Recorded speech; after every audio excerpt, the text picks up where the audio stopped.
کہانی تلاش اپنے بچوں کی ماں کی۔ صبح صبح پورے محلے میں ہلہ مچ گیا تھا۔ ارے سنا، راج کمار کی بیوی بھاگ گئی پڑوسی کے ساتھ۔ جس نے سنا سن رہ گیا وہ، اپنے 3 بچوں کو چھوڑ کر۔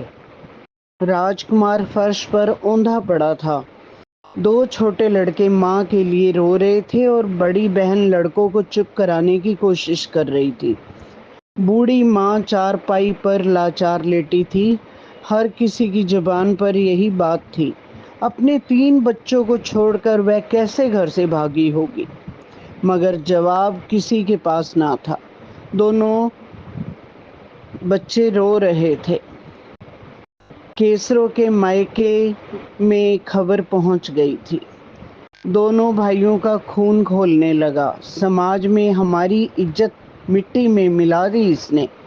سزا تو اسے ضرور ملے گی۔ پتی نے تو کوئی کسر نہیں چھوڑی تھی، پھر اس نے ایسا قدم کیوں اٹھایا؟ ساری برادری جیسے کیسرو کے خلاف ہو گئی تھی۔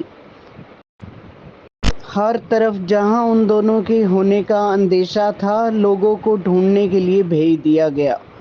2 دن بعد کیسرو مائکے میں تھی۔ بھائیوں نے خوب پٹائی کی۔ کیسرو چپ تھی، شاید اسے اپنی غلطی کا احساس ہو گیا تھا۔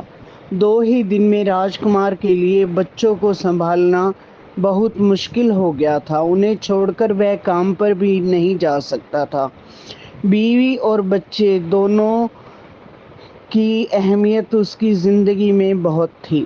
اس نے کبھی سوچا بھی نہ تھا کہ کیسرو اسے اس طرح سے دھوکہ دے گی۔ وہ بھی تو اسے بہت چاہتی تھی۔